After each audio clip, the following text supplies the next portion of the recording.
All right, so Jeff Bezos and Amazon. That's our deep dive today.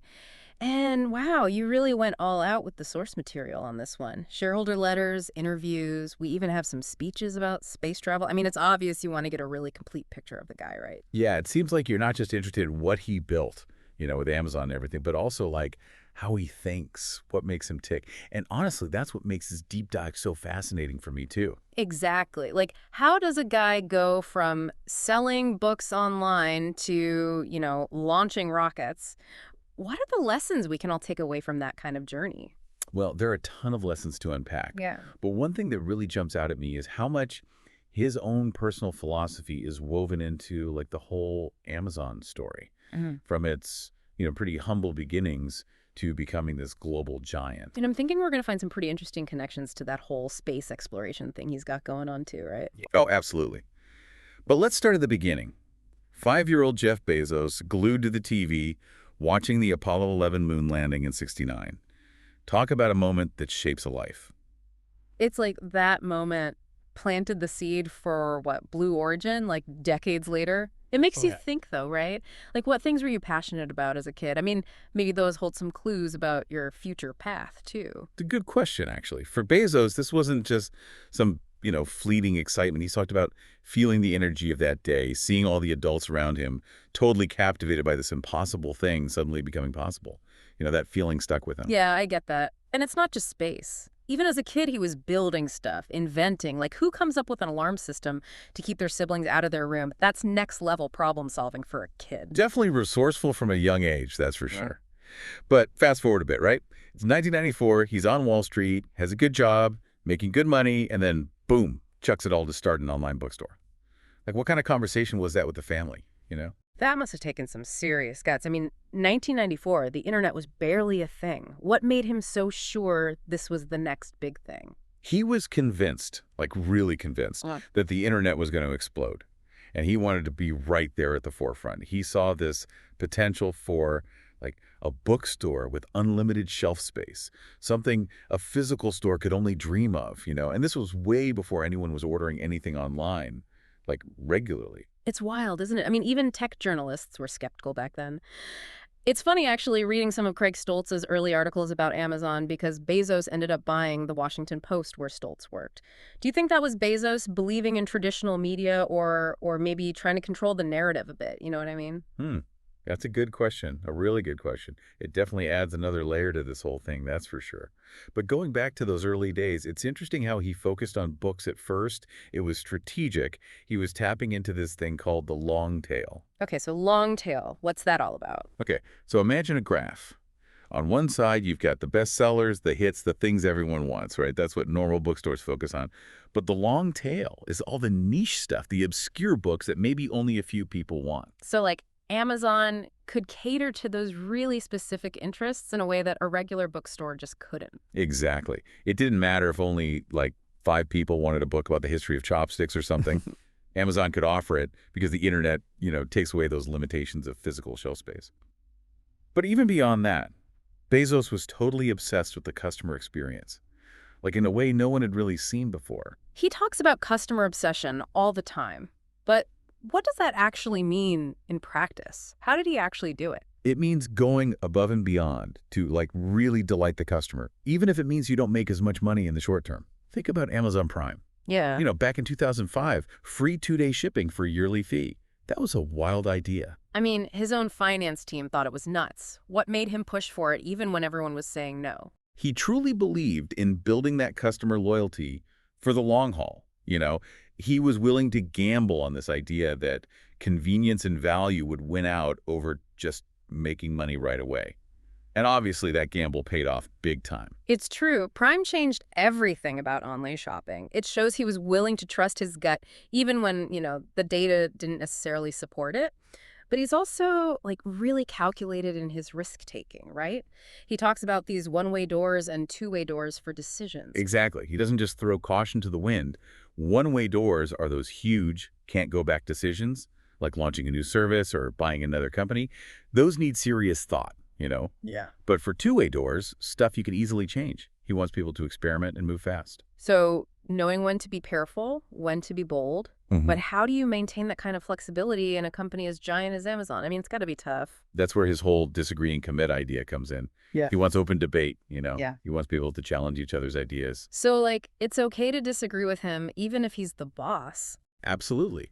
In fact, he encourages it. He wants people to speak up, to bring different perspectives to the table. But then once a decision is made, everyone gets behind it, even if they didn't agree initially. I like that. It reminds me of when they launched Amazon Marketplace. I bet there were a ton of people inside Amazon who did not want to let other sellers onto their platform. Oh, definitely. A lot of people saw it as competition, like it would hurt Amazon's own sales. But Bezos saw the bigger picture. He knew that opening it up would make it like a richer marketplace, give customers more choice. And it ended up being a genius move. It completely changed e-commerce and like cemented Amazon's place at the top. But underneath all of that is his dedication to high standards. It's everywhere, in everything he does. He believes high standards are contagious. Like if you set the bar high, people will step up. That reminds me of the analogy he uses about the handstand coach. It's perfect, right? It shows how having the wrong expectations can actually make it harder to make progress. Exactly. The coach tells his student, it's going to take 6 months of daily practice to nail a handstand. But most people quit because they think they should be able to do it in like a week or two.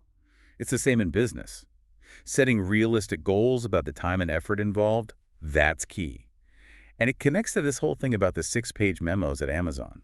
Oh, yeah, those are famous. No bullet points, no fluff, just straight up thoughts, all laid out. What was the reasoning behind that, you think? It forces everyone to really think things through and communicate clearly. It's about cutting through the noise and getting to the core of an idea. And that leads to better decisions and better work in the end. The thing I find super interesting is how Amazon Web Services came about. It's almost like a happy accident. It's kind of amazing, right? They were building out their own internal infrastructure just to handle their own growth, and then all of a sudden they realize, hey, maybe other businesses would want this too. Boom, AWS is born. And they were out there on their own for years. Right. Talk about lucky, right? Yeah, luck definitely played a role. But I think it also shows how much Bezos focuses on the customer, not the competition. They weren't trying to build AWS to, like, beat anyone. They were solving their own problems and stumbled onto something huge. It's another example of how, like, an investment that seems totally unrelated can lead to massive and unexpected opportunities. For sure.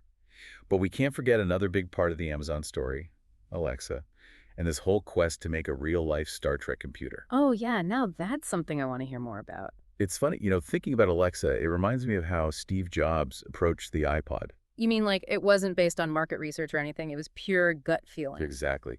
Bezos had this vision, this idea of people just interacting with technology supernaturally, like talking to the computer on Star Trek. Nobody was really asking for a voice-activated speaker, but he just knew, like, they would want it once they saw it. And he was right. But I bet it wasn't easy convincing everyone at Amazon to jump on board with that. It must have sounded kind of crazy at the time. Oh, for sure. I'm sure there were plenty of people who thought it was a bad idea. But think about it.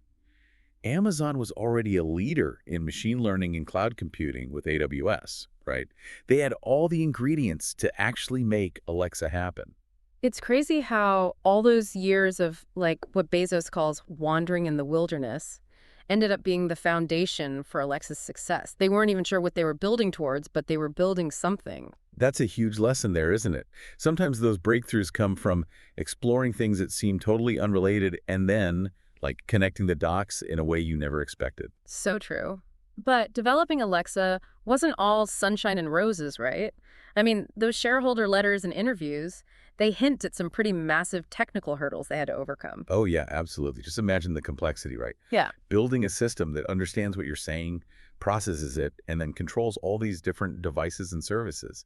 It's mind-boggling. Must have taken a huge team of engineers and scientists all working together to figure it out step by step. And don't forget about the privacy and security concerns. I mean, having a device that's always listening, that's a big deal. For sure, a huge deal. Bezos has been very upfront about how important it is to build trust with customers when it comes to Alexa. He's emphasized that the devices don't send anything to the cloud unless you say that wake word, Alexa. And that little red ring light, it might seem like a small thing, but it's a visual signal that the device is listening and sending data. Transparency is key. It's interesting how he compares it to smartphones, which, are collecting data all the time, often without us even realizing it. That was a very deliberate decision to include a mute button on the Echo, Yeah. to be able to physically disconnect the microphone. Hmm. They gave people a sense of control over their privacy, which was huge for them to feel comfortable having those devices in their homes. It's a perfect example of how Bezos's customer obsession goes beyond just the product itself. It's in every detail, even the design. But even though Alexa has become incredibly popular, he's also the first to admit that we're still a long way from real artificial intelligence, like the movies. He often points out that the human brain is still way more efficient than any AI system we've built, both in terms of processing power and energy use. It's pretty humbling, right? Think about how much data we need to train Alexa to understand language compared to how easily a kid learns to speak. What do you think is the biggest challenge to getting to human-level AI? Hmm, that's a tough one. There are so many challenges, really. But I'd say one of the biggest hurdles is figuring out how to replicate the brain's ability to learn and adapt, but from very limited data. Right, we can't just rely on brute force computation. We need AI that can learn more intuitively, more like humans do. Exactly.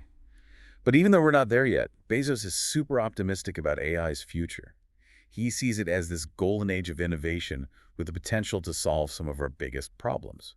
It's exciting to think about the possibilities, that's for sure. But for now, let's switch gears a bit and talk about something else that's central to Bezos's philosophy: trust. Oh yeah, he has this idea, right, that trust is earned by doing hard things well and doing them well over and over again. He uses the U.S. military as an example. They've built this reputation for competence and dependability, over decades. Exactly. It's about always delivering on your promises.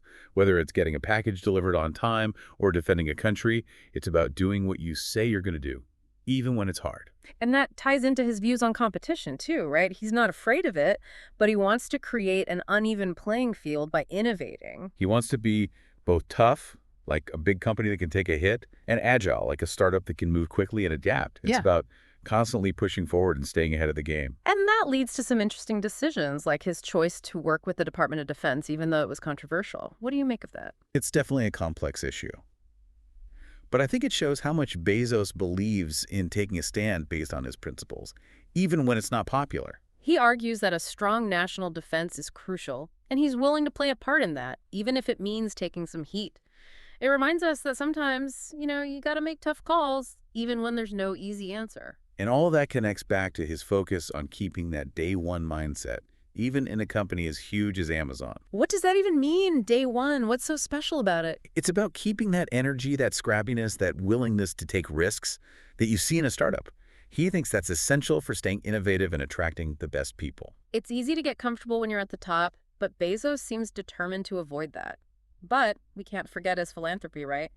He's putting his money where his mouth is with the Day One Fund, which focuses on two big issues: homelessness and early childhood education. He sees early childhood education as a super high impact investment. Like a small amount of money invested early on can make a huge difference later. It's about breaking the cycle of poverty and giving kids the tools they need to succeed in life.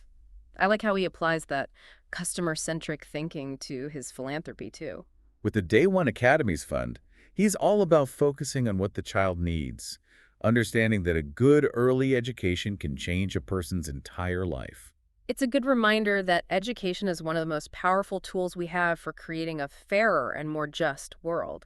But of course, you can't talk about Bezos without talking about his lifelong passion for space.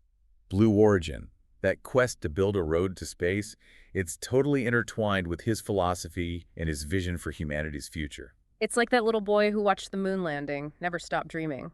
What do you think drives him to keep pushing the boundaries of space exploration? It really is something, isn't it? To see that childhood dream of space travel actually become a reality with Blue Origin. I mean, it shows you what can happen with long-term vision and like a belief that you can actually push those boundaries.